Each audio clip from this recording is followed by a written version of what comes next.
guys, today on the Hot Pastrami pod, it is just your two co-hosts, Lily Rosenthal and Alex Canter, because we can't go through this whole season without our lovely audience getting to know us. We got to introduce ourselves. Absolutely. Also, Lily, I think this is the episode you were most excited for. I am, because I just wanted to talk to my super cool old camp counselor, Alex Canter. Can we tell the story of how, Yes. why we know each other? Let's get into Let's that. jump right in. Okay, so when I was a tiny child, Like, in my head, you're like, 8? maybe 8. Yeah. Alex was the coolest kid in school. And then my school had a summer camp. We did go to elementary school together. Yeah, we went to elementary school, but Temple Israel of Hollywood. Day School, Shout which out. it now has That's a different a real name. school, by the way. Yeah, but it now has a different Okay. name, you know. I think I it's didn't called know that. Briskin, I think. What? We Good to should know. we're terrible alum. Okay, so there was a summer camp that Temple Israel did. Camp right? Simcha. Camp Which Simcha. means Camp Happy, right? Camp Happy in Hebrew. And Alex was the camp counselor, along with AJ, along with Hyla. The whole crew. Like everyone, all the coolest kids in school Aw. were the counselors. Still friends with all those people today. Which by the is way. so cool. And I'd be so intimidated if they walked in Oh my one God, day. we still do Shabbat all the time. It's great. Really? You should come. Come to the Oh next my one. God. You guys, now I feel like I can leave the pod. Now that's exactly why I came Let's go here. do Just Shabbat. for the invite to the coolest kids in school, Shabbat. So you were my cool camp counselor. And that is kind of where we left things. Yeah, that was a long time ago. Like, and then we so kind of like long. totally went drifted. our own separate ways and Yeah. didn't talk to each other for at least a decade. No. Okay. So, Catch me up. Like, what has your life been, Lily, oh my since God. then? Since I was 8, okay, I went to Oakwood in the Valley. You And- also and- went to school in the Valley, Yes, right? I went to Campbell Hall for Right. 7th through 12th grade. We're Okay, just 7th through 12th. a couple of Oakwood. LA school kids, born and raised. And then after Oakwood, I went to USC for film. So fun, loved it so much, but like really never left LA. Mhm. And then graduated during the pandemic. So while I was It's in tough. the pandemic, I know, Jesus. right? My I graduation can't was even imagine that. That's on crazy. my front lawn. My dad gave my Commencement the commencement speech. He would have been a great commencement speaker in general. That's also. really nice of you to say. It's a little It was private commencement speech. exactly. So after that, I decided to kind of jump into the food space a little bit more. I was acting and writing. I started this thing called Live a Lil, where I brought restaurants together for cross-cultural collabs all over LA. Sweet. But all the proceeds, all the, payment went to an organization of the chef's choice. So it was a really fun way to bring the community together during a time where everyone had to be really spaced out and separated. And so it was really fun, and it kind of really immersed me into the food scene. I grew up in the food scene, my family. How could you not have? Yeah. My family's really involved with the LA food community. Definitely. And so now, that really put me right in there with those collabs. And then I wrote this kids book with my dad to try to get kids to try new foods. And now I'm It is here. a very good book. I'm Yeah, a huge fan. And it's so thanks. cute to see you and your dad do a book together. Thank you so It's really much. nice. It's called Just Try It. You can get it right now on Amazon. It's Woohoo. true. And like, I think you underplayed some of the collaborations that you've done, like that I've watched from the sidelines. as a You watched cheerleader. Alex from the sidelines? Yes, Oh my super fun God. with Slab, and Yeah. there's so many cool restaurants that you've done. Lily things like Giada and all this stuff. What, like, tell us a little bit We more did, about that. let's see. Okay, we did one with, obviously, Jitlada. Yes, Jazz the from best. Jitlada, my queen. Jitlada. She's like my stepmom. Yeah, I love her. Like, she had stickers made called like my LA mom. Like, Aw, Jazz is she's my LA everyone. mom. She is. She's just the best. And then Gannett from Meals by Gannett, this amazing Ethiopian restaurant. If you don't know it, it's fantastic. We brought them together for a little collab. What else did we do? We did Courage Bagels and The Pizzana best. for a pizza bagel. Really fun. Nice. Yeah, all different kinds. That's so cool. So fun. I love that you were born and raised by the LA food scene in some ways. First of all, just as like a foodie, and like I know that you love eating just as much as I do, which is why I think it's great that we're doing this thing together. I know, me too. Okay, can you tell me a little bit about what you did after you were the coolest guy in elementary school? Yes, please and thank you. Yes, thank you for the history and the background. Ellie. It's good. It's good to reconnect. Yeah. So I am the fourth generation of this fine establishment, Canter's Deli. Iconic. My great grandfather started this restaurant in 1931, and it's been in my family ever since. Just like my father and my grandfather. I grew up working in the family business. I was waiting tables here at 12 years old, running around like a kid, just learning the ropes of the business. And it was super fun and interesting and different. It was crazy to grow up in a restaurant like this. But by the time I was like 16, I started getting into like changing things a little bit. I had some questions as to why things were set up in certain ways, like why was the menu designed like this? And my dad's mentality was like, if you don't like it, fix it. I love that. I just started like, treating this like a playground, and one by one upgrading and modernizing different components of the restaurant without, taking away from the fact that it's an old school place. You don't really want to mess with it too much, but I brought in a lot of new technology. I brought in the first point of sale system. I redid the website, renovated the bar.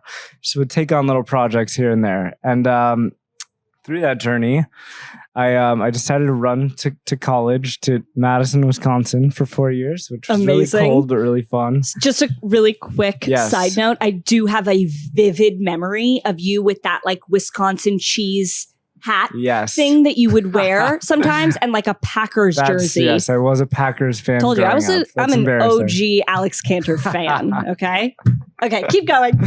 That's awesome. Yes, go Pack Go. Shout out. Then I ran away to college. Both my parents didn't go to college, so it was different for me to go out there. And I came back. I studied economics and entrepreneurship, and I came back all fired up with new ideas and ways to innovate this family restaurant business. And I jumped right into the deep end, and I realized that my family did not want a lot of change, and I had all this energy, so it wasn't a good match. I was excited to come in and continue to evolve the business for the next generation, but I also ran away and did my own things in the restaurant tech world. I was working for a couple startups in LA, and in 2017 I started my own technology company for restaurants called Ordermark. That's so sick. Based off of a problem that we were experiencing in our family's restaurant business behind the deli counter. What was it? Tell us. We were doing a bunch of delivery apps and orders from all these different services like DoorDash and Grubhub and Uber Eats. And we had 9 tablets, 2 laptops, and a fax machine to manage all those incoming orders. Right. But there was really no way to like organize it and make it really easy for the staff in the kitchen to handle all the volume that we were getting, which was a lot. So we built, we wanted to reimagine the way that restaurants receive all these different orders. Yeah. And we built software. I'm not an engineer by any means, but we recruited a whole co-founding team, and we spent the first year building a product here in the restaurant to make it easy for restaurants to manage all of those delivery orders through one device in their kitchen. It was called Ordermark, as I mentioned, and we ended up putting it in thousands of mom and pop restaurants across the country. Oh my God. And it was crazy. It was a crazy run. We scaled to like over 300 people in the company, and we were like going down the VC venture path. We raised over $150 million of like venture funding. And it was a crazy 6.5 year ride before we sold the business last year. I learned so much through the process. I was 24 when I started the company. Holy. And I couldn't have asked for a better education in like growing a business and like the startup world, and learned so much, met amazing people, got to travel to so many amazing places. Mainly was excited about that because of the food I got to eat in all of those places. And now we're here making a podcast. So. Alex, that's unbelievable but really it's this kind of movie-like story of the young kid who comes in and he's like, Grandpa, I don't like the way we're doing things. And then you come in, you have all these ideas, and then you literally went and started your own company. That's unbelievable. You. You're making all of Temple Israel very proud. That's fantastic. Thank you so much, You know Lily. who could have really used you? That one scene in The Bear where all the tickets are coming in and he's overwhelmed. That was a lot of what we were dealing with. That was an example of like how overwhelmed a kitchen could get, especially during like dinner rush. All of a sudden you got 10, 20, 30 online orders coming in and you got to handle those with the customers. A new problem that restaurants are having that we were like, the timing of starting this company was crazy because it was right when every restaurant was going online and moving onto these apps, and they didn't have any way to manage all this. So we got really lucky with like, right time, right place with getting this thing off the ground. It was a really crazy ride. I learned so much through the process and, got thrown into the deep end of a lot of situations I never thought I'd have to deal with. So. Right. Okay. How often are you ordering in, by the way? That's another question I have for you. I actually went super deep on delivery. Was that part of your research? Yes. I mean, I wanted to know how do you create food for delivery and make it better? And I would come here and literally put things in boxes and drive around in my car for 30 minutes and check the temperature and the crispiness and make sure that everything a scientist among us. That is crazy. I cared a lot about making a good delivery experience, and I drove for Postmate during the pandemic for a little bit just to get the driver experience. And wow. Yeah, I really wanted to go into the really immerse yourself into that experience. That is so fun. Cool. Wow. Wow. Alex Canter, everybody. That's so cool. And now, I wanted to do a podcast. Yeah. I've eaten at all these places around the world, and you have too. I've watched you on TV shows eating around the world. Yes. And I thought, what better way to kick off this podcast about eating in Los Angeles, eating around the world, how food is such an important part of culture. And I'm so excited to be doing this with you because there's not a lot of people who have grown up in the same way that I did. And absolutely. I feel like we both have the unique experience of having food in our blood since day one. Okay. I want to talk about why doing the podcast in this booth is so special and so important, because Canter's is such an iconic piece of LA history. So many, presidents come here. It's 3 presidents, actually.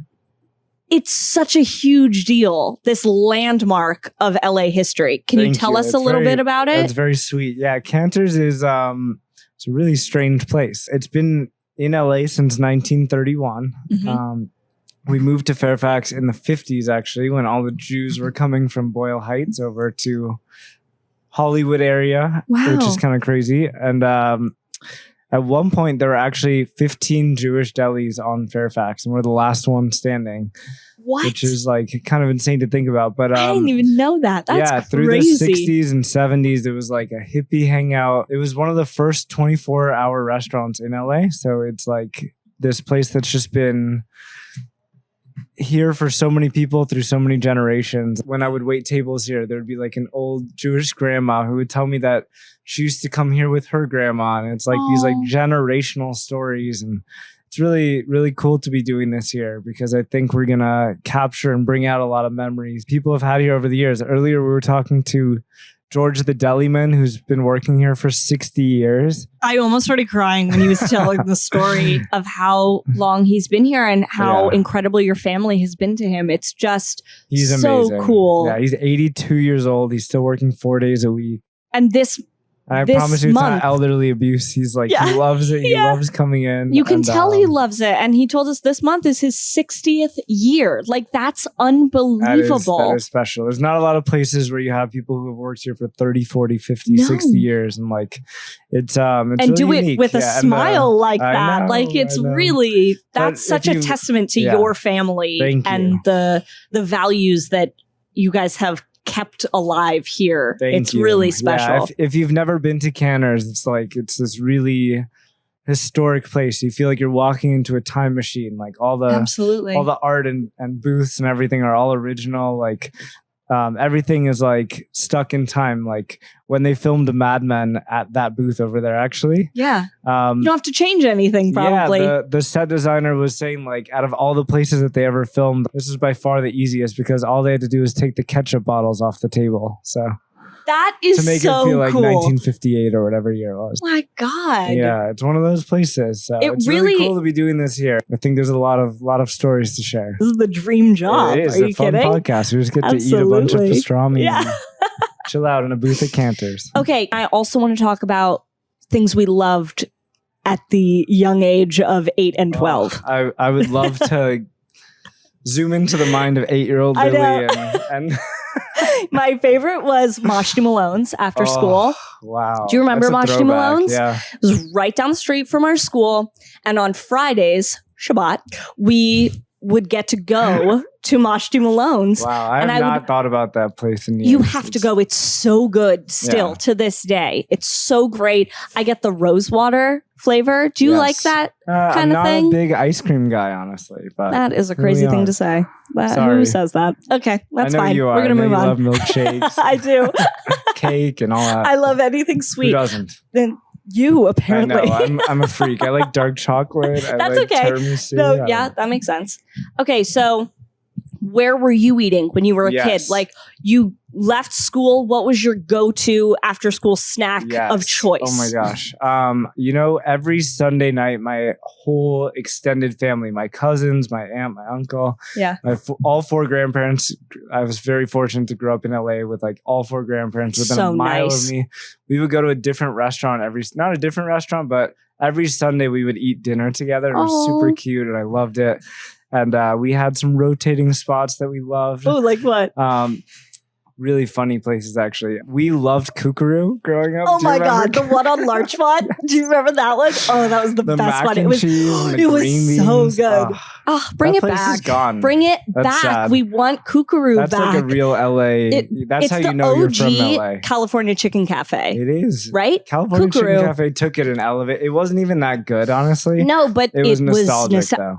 Yeah. Yes, Alex. Yes. We had a good rotation going though between like Hamburger Hamlets. I don't know if you remember that. I do. Isn't that like a bar now? It's gone, I think. No, I think it still exists. Does anyone know if it still exists? Hamburger Hamlet?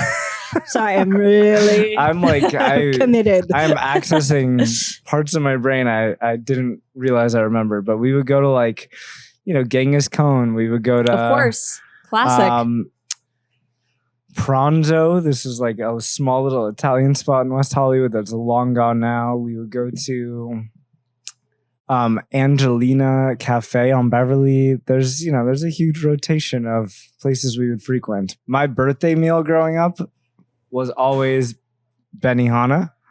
Classic. Or Fogo de Chao. Those are my 2 favorite restaurants. Wait, can I tell you something?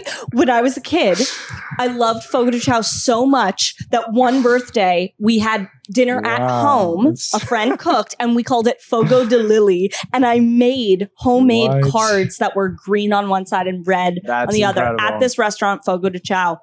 They give you a card. Yeah, I know. But just in case you don't know, they give you a card and they come around with meat. It's a Brazilian place. Yes. And they come over to you. Kinds of meat, mainly steak. Yeah.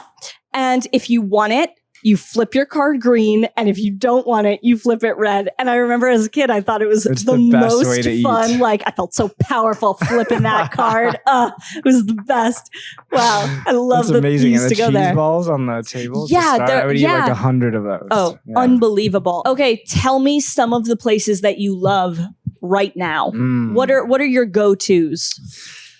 Ooh, that is a loaded question. I know. I love how diverse and incredible the dining scene is in Los Angeles. It's completely out of control. Yeah, it's like unreal. We were so lucky to have like the craziest like K-Town and like Little Ethiopia. We have these little pockets that are like lucky. We should never take for granted. Absolutely. And anyone who's just like eating the same food at home like freaks me out. Like go experience what LA has to offer. Anybody who says that LA doesn't have a great food scene is going to the wrong places. Agreed. There are so many gems in this city. And they're not that hard to find. That's what's crazy. Like there's so many good places. Yeah. Places to learn from now. But some of my favorites right now, and I've got a lot, but like the first one that came to mind was like Anna Jack Thai. Oh Sherman my Oaks. God. So good. Can I tell you something? The Anna Jack Thai fried chicken is a sleeper hit. It's not even a sleeper. No, but it's I'm the just best saying chicken. Here's the thing though. The reason I say sleeper hit is because whenever anybody says, anybody is like, oh, Anna Jack, they are thinking maybe Taco Tuesday there, which is a hit, of course. Thai obviously, Taco everybody Tuesday. knows. Yeah, Thai Taco Tuesday. In the alley with some paper plates and some natural wine. Everything's crazy there, but that fried chicken is the best fried chicken I've ever had, and it's from Anna Jack Thai. How cool is that? Oh and my Justin God, I is love the it. homie. He's the man. The best. Someone's yelling because we're on Fairfax. La la la la la la la, Fairfax. I used to live on Fairfax. It's no news to me, the yelling. Okay. Yeah, what else? Well, I'll throw the same question back to you. Yeah. I think I have some ideas of how you're going to answer, because I know you recently took me to Republique, which I know is one of your favorite restaurants. Can I talk about Republique for a second? A moment. A moment for Republique, please. Republique is such an incredible restaurant. The architecture of the space itself, it used to be Charlie Chaplin's office. Yes. So it's just such so cool beautiful. Setting. It's such an amazing arch. It's so gorgeous in there. And then for breakfast and lunch, it's the setup like a Jones on Third, where you go up to the counter, you place your order, they give you a number, you find a seat, they bring it to you. Except the pastry case is like the pastry case is by insane. God. Yeah, of course. Out of control. Of course. And the bread and butter. Oof. Oh, well, that Normandy butter, you can't compete with that. Then dinner, totally different game. It feels so elevated and so nice. It does almost feel like two different restaurants. That's what's so interesting. But, like the best version of both. Okay, so the first thing that comes to your table, yes, if you order it, I guess, is the Tower of Treats. Do you remember what's on the Tower of Treats? There's like a little caviar and tuna. Yeah, and that's the little crostini thing. Yes. The tuna caviar. And then there's the eggs on toast with uni. Yes. And then sometimes they have that like savory eclair shaped thing, like a mini and one. It's not actually called Tower of Treats. This no, is it's like not. a name that your dad gave it. Right? My dad calls it that because it's so exciting. It's like this nice tower of all these little special things. Love it. Love some opening bites. Absolutely, right? And then the Dover sole is the best piece of cooked fish I've ever had in my entire life. It's so much butter. It's so much lemon. It's insane. It's like brown butter. Yeah, it's really brown butter. It's insane. Good. It's like the pastas are great. Sweet. Oh, I could go on, but I won't. Republique, favorite place for dinner. Yes. Where else do we love? Sushi Zo for some sushi. I haven't been. We are so blessed with sushi. Oh my God, we have so many incredible options. It's hard for me to eat sushi in any other city besides like if I'm in New York or Tokyo, like obviously there's amazing sushi, but LA sushi has spoiled almost every other city for me when it comes to sushi. And I'm sorry if you're listening in like, I don't know, Chicago. Yeah, so we're lucky. Blessed. We're blessed. It's amazing. I mean, do you go to the West Side location or the downtown location for Zoe? On National. Okay. I guess that's West Side location. Yes. So I haven't been to the downtown one. Is it better? It's similar. I like the West Side one. It's good. Okay. I go to the West Side one. Yeah, even like down to like Kalzunori hand rolls, which have a special place in my heart, and you can be in and out of there in like 15 minutes. Eat for what's great? $15. Like, speaking of to-go things like getting food delivered, yes, and Kalzunori, their hand roll kit, at home kit, and the is cut rolls. Fantastic. Yes, the way that they do it, it's like the 4 next level pieces. Delivery thinking. Yes, absolutely. DIY. Like, I mean, cool. It sits on a bed of ice. Playful. And then you make the wrap yourself, but that ice situation that they package it in, it keeps it so fresh and so nice. That is next level thinking. I could literally eat sushi anytime, any day, like multiple times in a day. I know It's you my were saying absolute you favorite. wake up and crave sushi. I do. It's weird, but Is there a piece of sushi that you're looking forward to in your sushi meal more than the others? I don't discriminate when it comes to sushi. all pieces. I love an omakase where you get to Same. try, a bunch of different bites. It's so fun to just have one bite at a time of like different stuff. I love trying different things.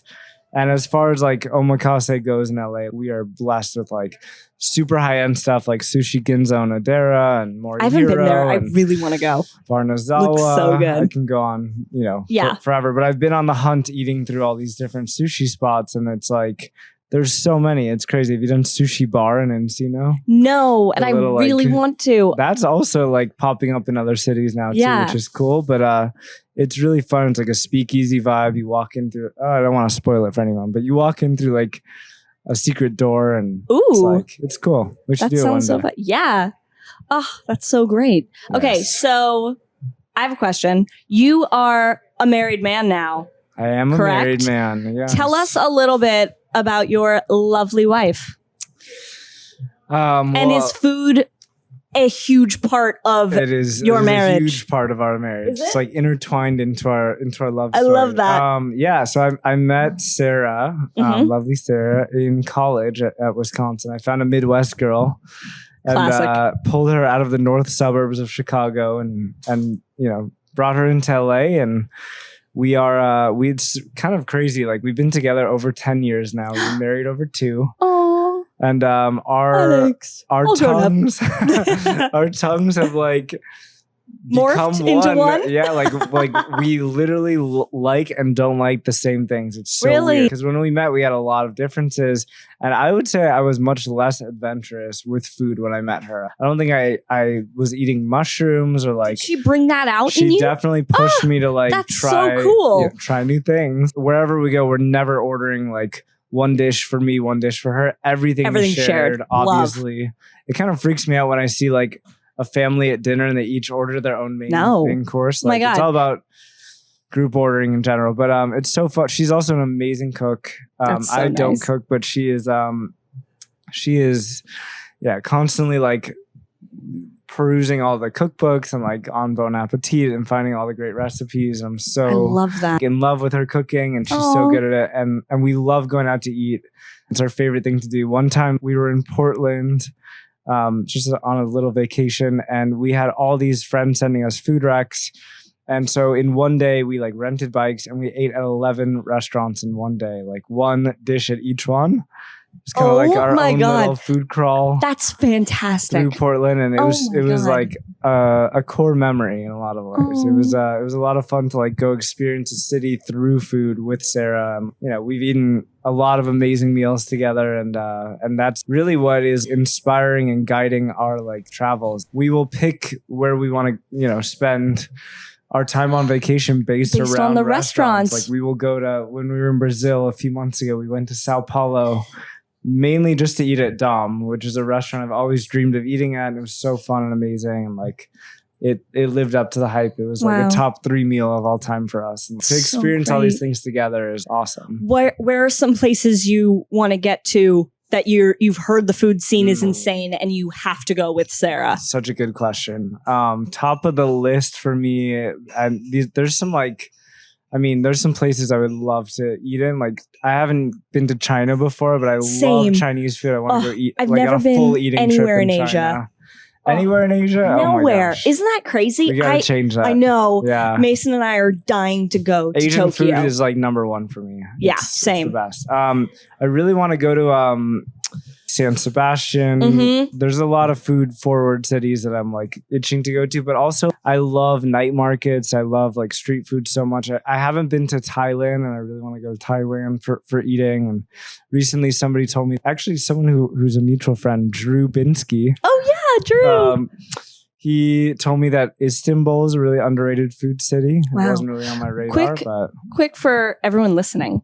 Drew Binsky has been to every country in the world. Yes. Isn't that insane? Isn't that a crazy... countries? Yeah. Just a crazy little Bit about Anyways, Trubinsky.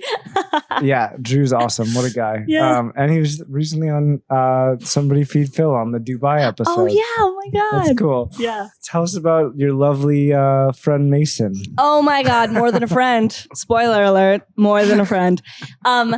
Mason is my wonderful boyfriend. He is a chef, which is so wonderful. To anybody listening, my advice to you: if you're like, who should I date? Date a chef. Date a chef. It's so nice. You come home. They make you nice things. Nice. Yeah, and they're always excited. Do you have to clean though, or is he the? No, he also loves to clean. Wow, put a ring on that. Sorry, I know. I'll marry him. It's unbelievable. He's so wonderful. We met at Coachella. Perfect. That's such a Lily story, right? He it was sunset. Literally we were walking by the Sahara It town. wasn't even in like a rave way we met at Coachella. Like he was running a booth for a restaurant he was the culinary director for. And Broad Street Oyster Company. Great spot. So good. And I had some buddies, you know, Bert Bachman, right? Yes. The great chef, Bert Bachman. He was like, oh, my buddy, he's going to hook us up with some oysters. Let's go. And I was like, it's like 100 degrees outside. I don't think I want an oyster, but I'll go with you. Why not? So I go up to this booth and I'm expecting to see someone Bert's age. Bert's, you know, older than me. And no, it was this charming, handsome boy man. And I was like, oh my God, hi. And he was like, would you like some oysters? And I was like, no. And he was like, all right, well, would you like some caviar? And I was like, I mean, okay. So he goes to the back. Twist my arm. I know, twist my arm. He goes to the back. He brings me out a huge thing of caviar, like literally this big. And is like, that's for you. And I was like, what? Are you serious? And he was like, yeah, that's for you. And I was like, oh my God, this guy is just giving me caviar. So caviar at Coachella. That's the start of our love story.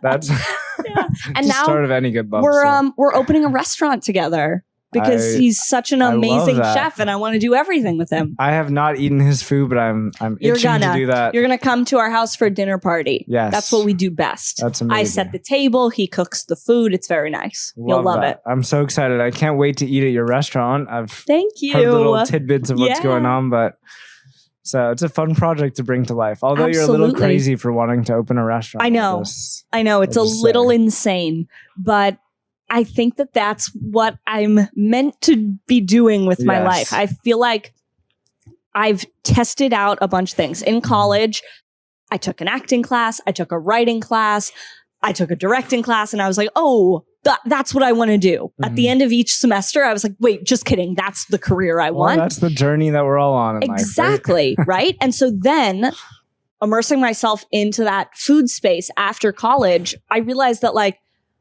yes, the industry stuff in the film and TV world, it does bring me joy, but food brings me so much more joy.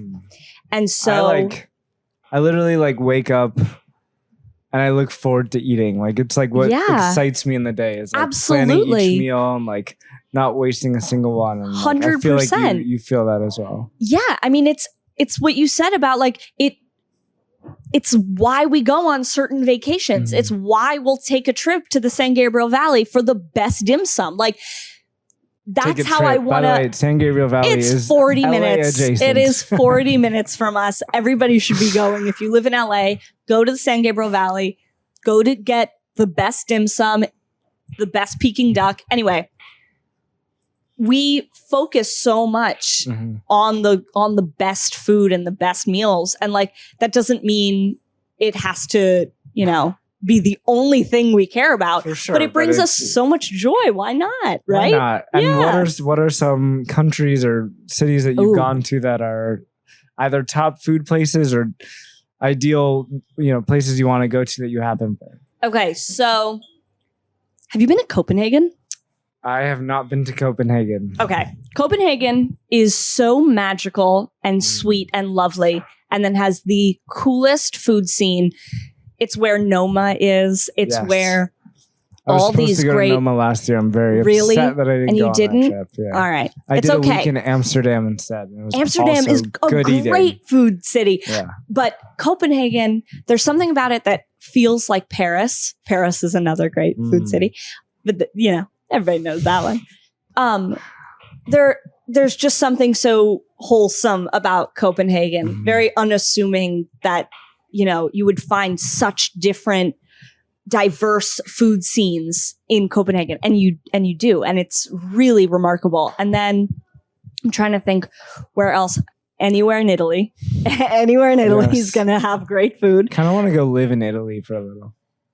Oh my God. Should we relocate the pod in Italy? I think it's mandatory. I think everybody will notice if we, change the setting. Yeah. Or Everyone we'll do like a... just bring the booth. Yeah.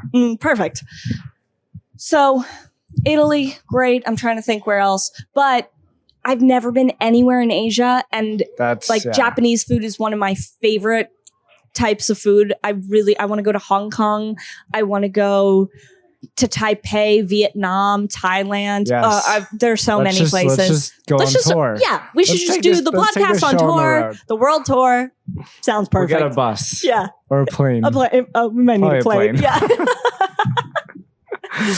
I love that. That's awesome. Well, I'm so excited to do this with you and embark on this food adventure and learn about eating through LA through our guests that we're going to be having on this show. Absolutely. I'm so excited. It's going to be a lot of fun. So much fun. Thanks for doing this with me. Thanks for doing this with me. Yeah.